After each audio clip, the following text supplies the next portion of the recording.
تو یہ نفخ فیہ من روحی ہے جو قرآن کے دیگر مقامات سے یعنی اللہ کا حکم جس کو اللہ نے کہا ہے وہ سمجھ میں آتا ہے۔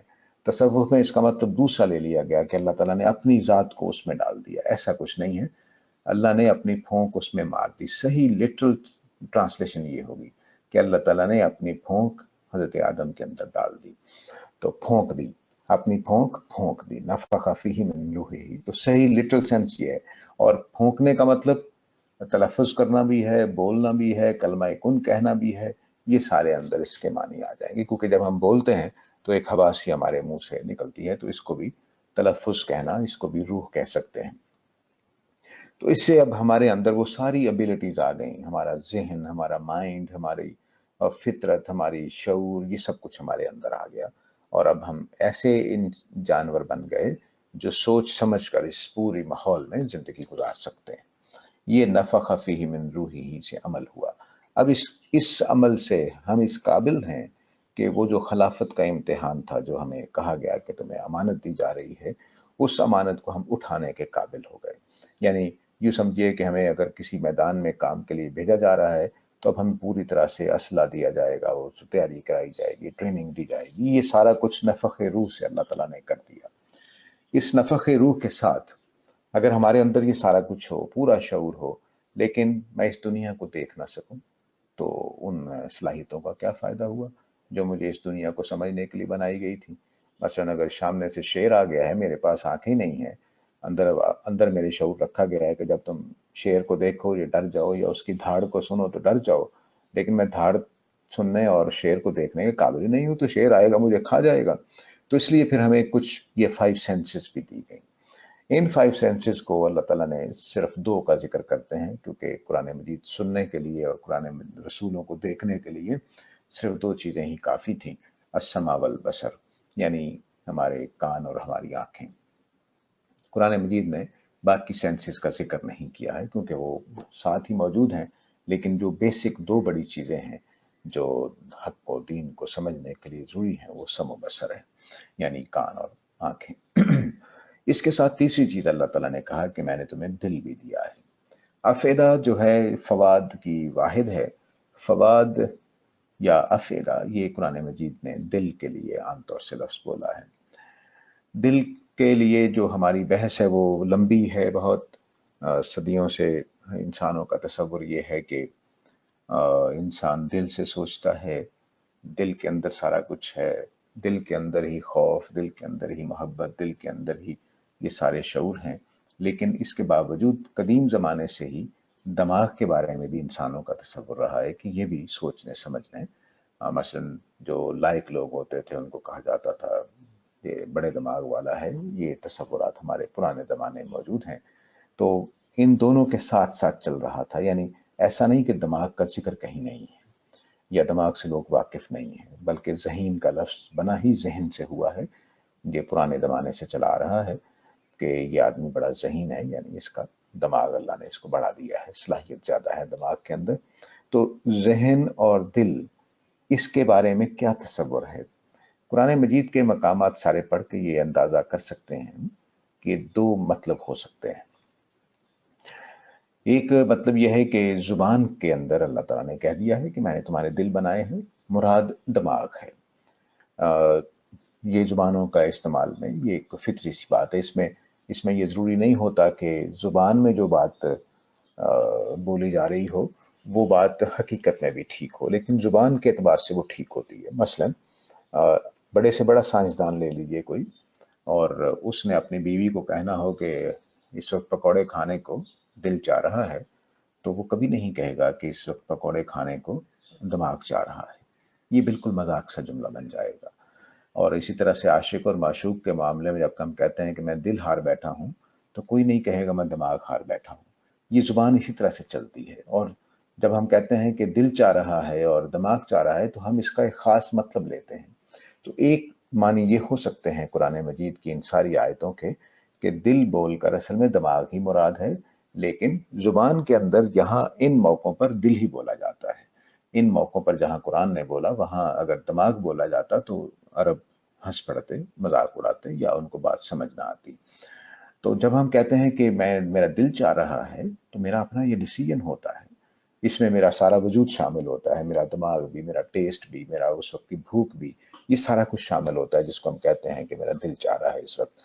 تو یہ ایک جواب یہ دیا جا سکتا ہے کہ قرآن مجید کے استعمالات میں یہ سمجھ لسانی استعمال ہے، جس طرح سے سائنسدان بھی کہے گا کہ میرا دماغ نہیں چاہ رہا بلکہ دل چاہ رہا ہے، اور سائنسدان بھی یہی شاعری جب کرے گا تو وہ یہی کہے گا کہ میں نے دل ہار بیٹھا ہوں، وہ دماغ ہار بیٹھنے کی بات نہیں کرے گا۔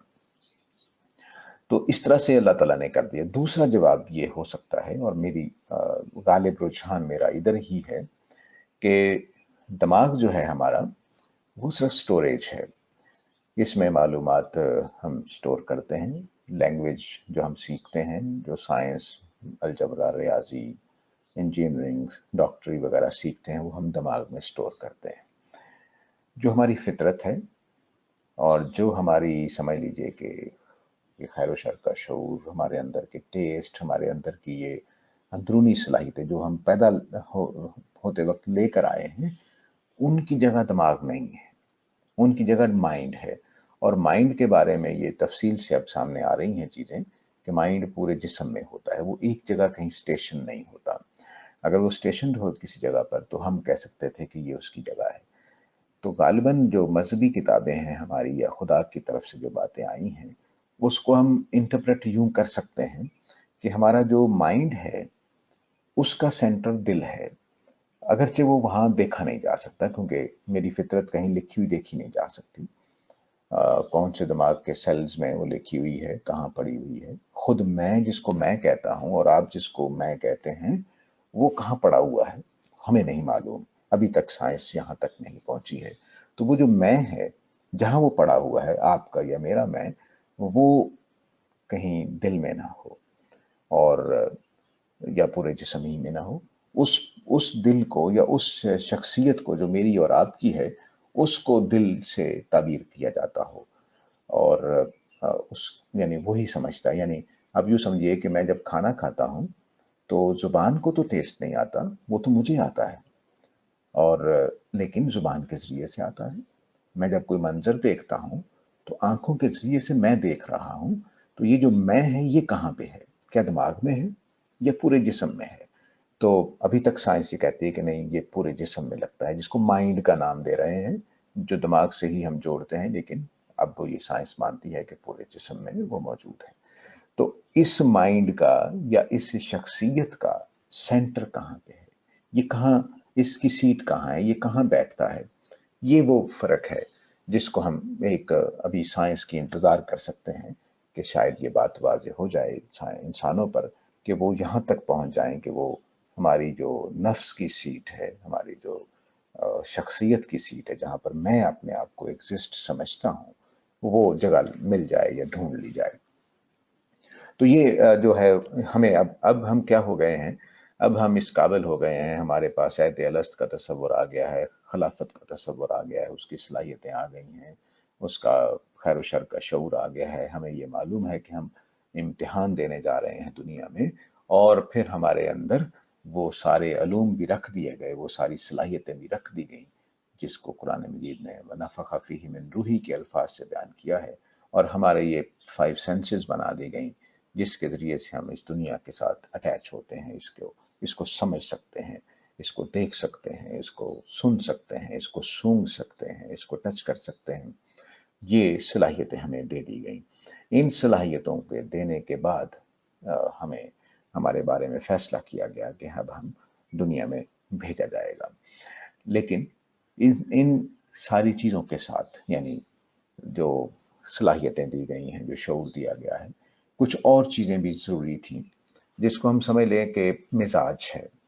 مزاج کا مطلب یہ ہوگا کہ مثلاً آپ نرم دل ہیں، میں غصے والا ہوں، آپ کے اندر محبت ہے، میں ذرا سخت طبیعت والا ہوں، یا مجھے آرٹ پسند ہے، آپ کو سائنس پسند ہے، اس طرح کی چیزیں جو ہیں وہ انسانوں کے اندر اللہ نے رکھی ہیں۔ یہ دو چیزیں اب ہم کر سکتے ہیں، ایک کو ہم مزاج کہہ سکتے ہیں اور ایک کو ہم صلاحیتیں کہہ سکتے ہیں۔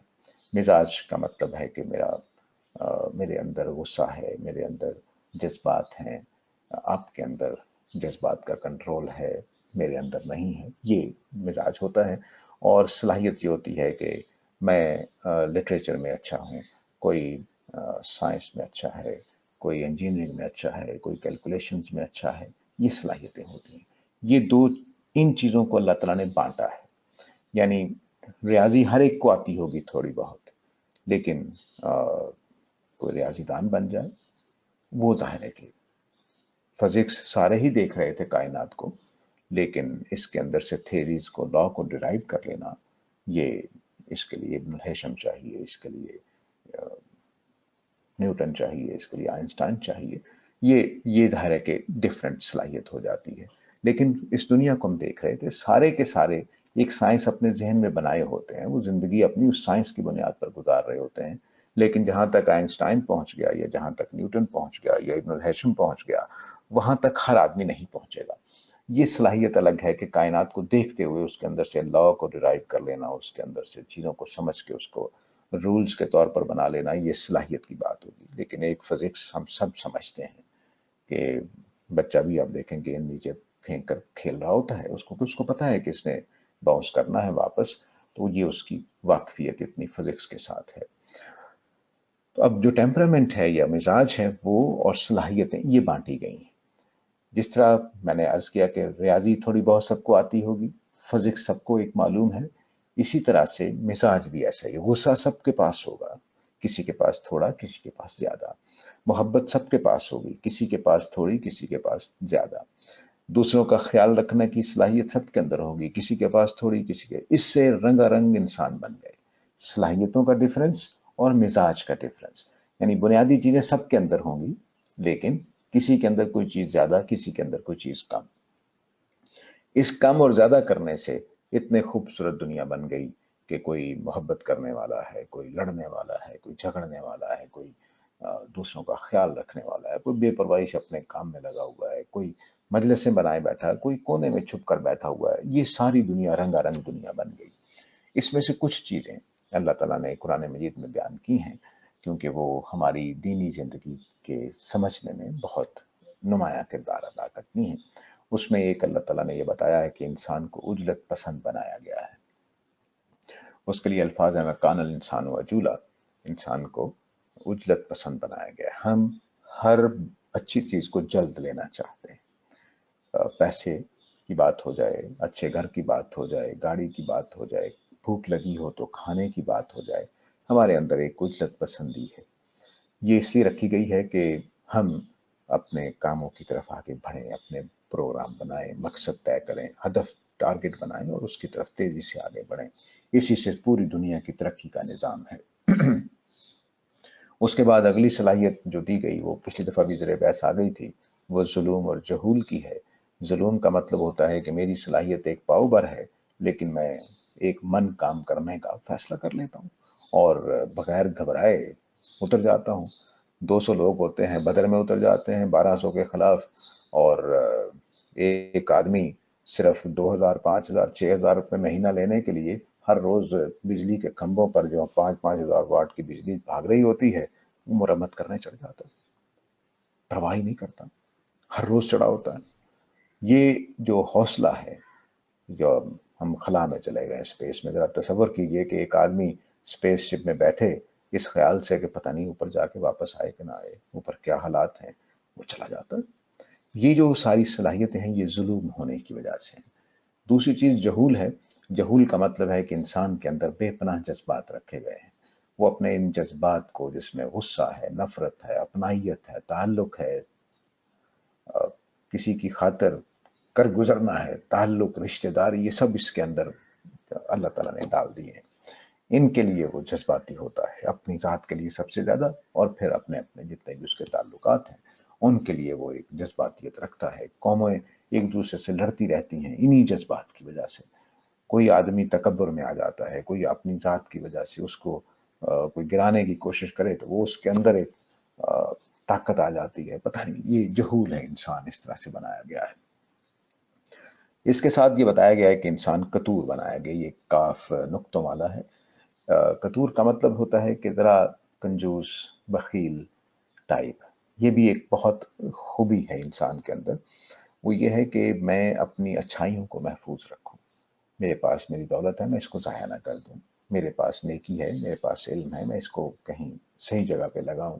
تو یہ قطور ہونا ہے، یعنی وہ بے احتیاط نہیں ہے، چیزوں کو ضائع کرنے والا نہیں ہے. اگرچہ بعض مزاج ہوتے ہیں، مثلا فضول خرچ مزاج بھی ہوتے ہیں، وہ مزاج کو دوسرے پہلو آ جائیں گے. تو یہ بھی اس کے اندر صلاحیت رکھی گئی ہے. پھر ہلو رکھا بنایا گیا ہے، ہے لام واو این. ہلو کا مطلب ہوتا ہے کہ ذرا کم حوصلے والا بھی ہے، کہیں کہیں بڑے حوصلے کر جائے گا، کہیں کہیں وہ کمزور رہے گا. تو اس تھوڑے دلے پن میں آدمی جزا فضا کرتا ہے، مار دیا، یہ کر دیا، وہ کر دیا. تو یہ چیزیں بھی اس کے اندر رکھی گئی ہیں. جتنے بھی یہ جذبات یا احساسات رکھے گئے ہیں، یہ بظاہر نیگیٹو بھی ہو سکتے ہیں، پازیٹو بھی ہو سکتے ہیں. لیکن جس طرح سے پوری دنیا اللہ نے اس طرح سے ڈیزائن کی ہے کہ ہر چیز کے دو رخ ہیں، ہر چیز کے دو رخ ہیں، ایک نیگیٹو ایک پازیٹو. تو مثلا ظلم بنایا گیا ہے، تو ظلم نیگیٹو بھی ہو سکتا ہے، پازیٹو بھی ہو سکتا ہے. نیگیٹو یہ ہے کہ میں فتنہ، ایول جینیس بن جاؤں، سوسائٹی کے لیے نقصان کا باعث بن جاؤں. تو ہوں گا ظلم ہی، میرے ظلم ہی کا اظہار ہوگا کہ میں جتھا بناؤں اور پورے پاکستان سے لڑ جاؤں. اور میں ظلم ہی ہوں گا کہ حق کی خاطر یہی کام کر جاؤں. تو ظلم تو دونوں جگہ پہ ہوا، لیکن ایک میں اچھائی کی طرف اور ایک میں برائی کی طرف. تو جتنے بھی یہ صلاحیتیں دی گئی ہیں، کنجوسی دی گئی ہے تو نیکی کے لیے اچھی ہے کہ میں اپنی نیکی کو بچا کے رکھوں، لیکن سامنے جب غریب آ جائے اور میری جیب سے پیسہ نہ نکلے تو یہ بری کنجوسی ہے. تو کنجوسی ہو، عجول ہونا ہو، عجلت پسندی ہو، جلد بازی میں کام خراب کر جاتا ہوں، جلد بازی ہی کی وجہ سے میں ترقی کرتا ہوں. تو یہ جتنے بھی میرے اندر یہ صلاحیتیں رکھی گئی ہیں، ان کا دوہرا رول ہے. اگر میں ان کو غلط طریقے سے استعمال کرتا ہوں تو نقصان کا باعث بنتا ہوں، صحیح طریقے سے استعمال کرتا ہوں تو میرے لیے مفید ہیں. بس یہی امتحان ہے کہ ہم ان چیزوں کو کس طرح سے استعمال کریں. کیا ہم ان کو برباد کر دیں، ان کو غلط طریقے سے استعمال کریں تو ہم مجرم بن جائیں گے. اچھے طریقے سے استعمال کریں. اب غصہ دیکھیے، غصہ اتنی طاقتور، اتنی خوبی کی چیز ہے کہ باطل کے ساتھ لڑنے کے لیے اس سے بڑی طاقت ہی کوئی نہیں ہے کہ میں باطل سے لڑنے جا رہا ہوں. لیکن اگر حق کے خلاف ہو جائے غصہ تو کام خراب ہو گیا. غصہ مجرم کے اوپر ہونا چاہیے، میں نے ماں کے اوپر نکال دیا، کام خراب ہو گیا. تو یہ جو جتنی بھی یہ صلاحیتیں مزاج کے اندر رکھی گئی ہیں، اللہ تعالیٰ نے 5-6 چیزوں کا ذکر کیا ہے، سارا تعارف نہیں کرایا انسان کے مزاج کے پہلوؤں کا. تو جتنے بھی مزاج کے پہلو ہیں وہ، مثلا ابو بکر کے اندر نرمی تھی رضی اللہ عنہ، اور حضرت عمر رضی اللہ عنہ کے اندر سختی تھی. تو وہ ان کی نرمی نے ان کو اتنا طاقتور کر دیا بعض اوقات کہ سارے صحابہ خلاف تھے کہ حضرت اسامہ کے لشکر کو واپس لے لیں، تو اکیلے کھڑے ہیں کہ نہیں، جو نبی صلی اللہ علیہ وسلم نے حکم دے دیے میں اس کو واپس نہیں لے سکتا. اور حضرت عمر اتنے سخت ہیں کہ خالد بن ولید کہتے ہیں کہ ہم وہ بیٹھے ہوئے تھے، ان کو معزول کر دیا جب، تو ایک وہ اپنے دوستوں میں بیٹھے ہوئے بات کر رہے تھے کہ عمر نے اچھا نہیں کیا.